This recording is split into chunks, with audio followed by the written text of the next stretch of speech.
Hello everybody and welcome back to WineUpTV. I am your host Wayne, and on today's show we're going to focus on the Willamette Valley again. We're going to have three wines from the 2007 vintage, Willamette Valley, Iota Hills, and Yamihill Carlton. See you in a second.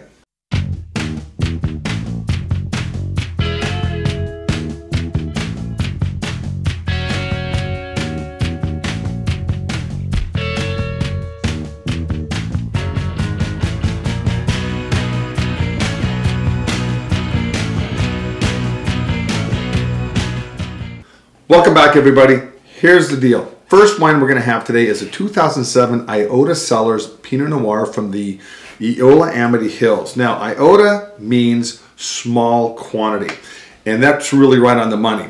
I met Johanna a couple of weeks ago. There was a program in town going on called the Indie Wine Festival, and I happened to be there with my videographer, and we shot a show there. I got the opportunity to see a lot of different small producers, and this was one of them. We'll have another one on in another show as well. But right now, the Iota Cellars, Willamette Hills, it's about 11.5 acre estate, all done by them. They don't buy any fruit from anybody. It's a really cool area. It's about 300 to 500 feet in elevation. And they purchased this property in 2000. So it's about 10 years old now. Fruit's been coming out for about 6 years. They've been selling their fruit in the past to Bergstrom and a couple of other wineries. However, the 2007 vintage got lambasted in the press. Matt Kramer didn't like it. Some other prominent wine writers didn't like it. But there were some brilliant wines made. Very Burgundian in style. And this first wine actually, it got a 90 points by Berghound. Alan Meadows is a very good friend of mine. He is a very prominent wine writer. If you want, berghound.com, just a great little website, and he's just a professional. He's in Burgundy, France about 5 or 6 months out of the year. He's dialed in. He knows Burgundy, and now he's doing Oregon Pinots. It's a real treat. It's going to be a real treat, actually. I'm going to be filming a show with him on July 21st. Anyway, the first wine, Iota Cellars. Unbelievable, $36 a bottle. Very nice on the color as well. A lot of 2007s were a little bit thin, but again, the Willamette Hills, pretty good drained soil, and just it's got the nice color to it. Also, it's a little bit cloudy, so unfined, unfiltered, and no irrigation at all. Let's give this wine a little smell. It's really Burgundian in style. It's got wet pepper. It's got a little bit of the dark cherry fruit, little rose petal.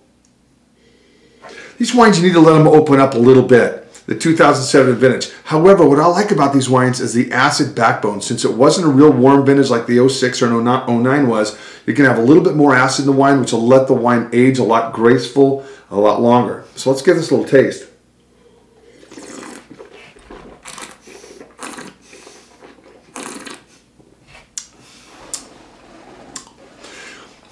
It's very elegant.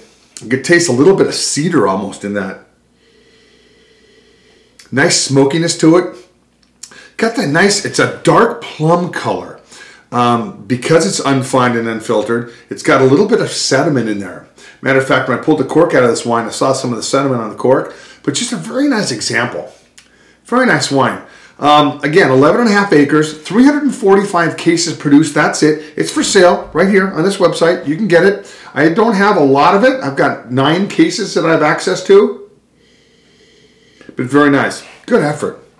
All right, the next wine we're going to do, keeping with the 2007 theme, is going to be the Lenne. Steve Lutz has, again, a beautiful piece of property, 20.5 acres.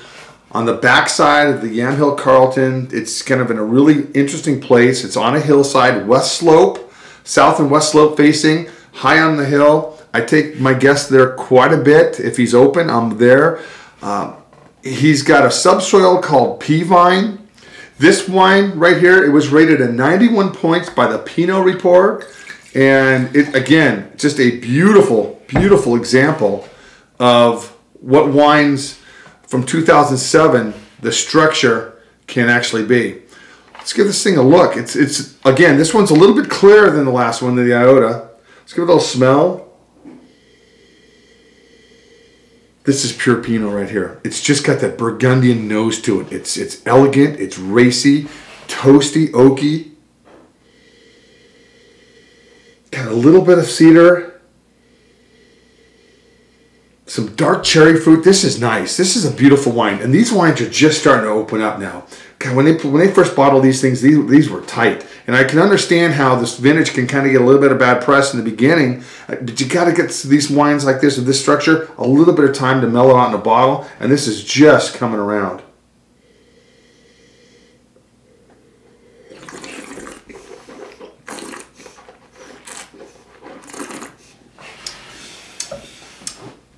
There's nothing about this wine I don't like. The length, the structure, the mouthfeel, the acidity. Just a beautiful, beautiful example. Steve's a great guy, great winemaker. He's got a little chateau right on top of this little mountain. It's just beautiful. But these wines are dialed in. The case production on this, I believe, is 140 cases. Not much. Now, this wine comes from the Yamihill Carlton region in the Willamette Valley. And what Steve does is he uses predominantly Pomard clones, 777, 767, 113, 114. That's about it. He's going to actually plant a little bit of Chardonnay, rumor has it, he actually told me, this year. So it's going to be kind of exciting. He's going to do 1 or 2 acres, he said, at the most. So I'll have a white wine to put in with his 3 or 4 Pinots that he currently makes. But let's...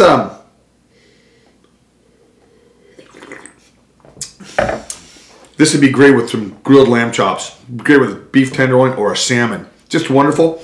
$39 a bottle. 91 point wine in the Pinot Report.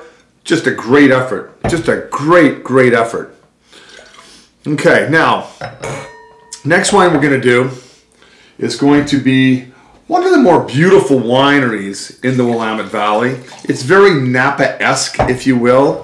This is a 2007 Domaine Serene Willamette Valley Cuvee. What does Cuvee mean? It means it's a blend from their vineyards. They have a vineyard down the Willamette Hills. They have also the vineyards up on Dundee Mountain. So it's very prominent growing areas. Should make a great wine. This got a 90 points in the Wine Enthusiast, and it's $34 a bottle. And what you'll notice about this wine is they do make a little bit of it. You know, the first 2 I had pretty low in production. This is up there probably 4,000 or 5,000 cases. Nice. You know, smoky on the nose. A little white pepper, a little cinnamony as well. Let's give this a smell. Let's give this a drink.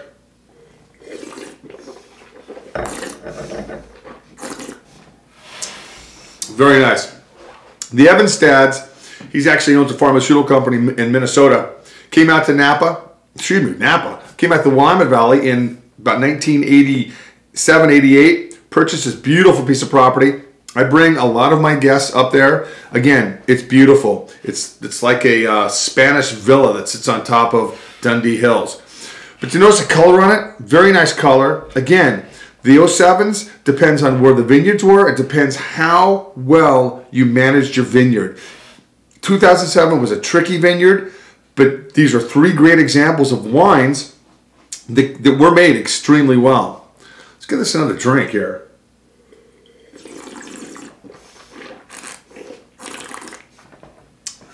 That's nice. It's a very nice wine. Very exciting. The Willamette Valley 2007 vintage is all 3 of the wines we had today. The Iota Cellars 90 point wine, berghound.com, $36 a bottle. Lenne Estate, 91 point Pinot Report, great bottle of wine, fantastic winery. And then lastly, the Domaine Serene, 90 point wine, Wine Enthusiast, great examples of a difficult vintage made by people who know what they were doing. On our next show, we're going to have 3 more wines. I haven't decided what they're going to be yet, but I'm sure they'll be fantastic. A glass of wine a day is all we ask. And remember, all these wines are available on the website. And if any of you guys are ever in the Willamette Valley, you want to take a world-class wine tour, give me a call. My website's OregonTouringTasting.com. It's right here on the website. I'll see you guys next time. Have a great afternoon.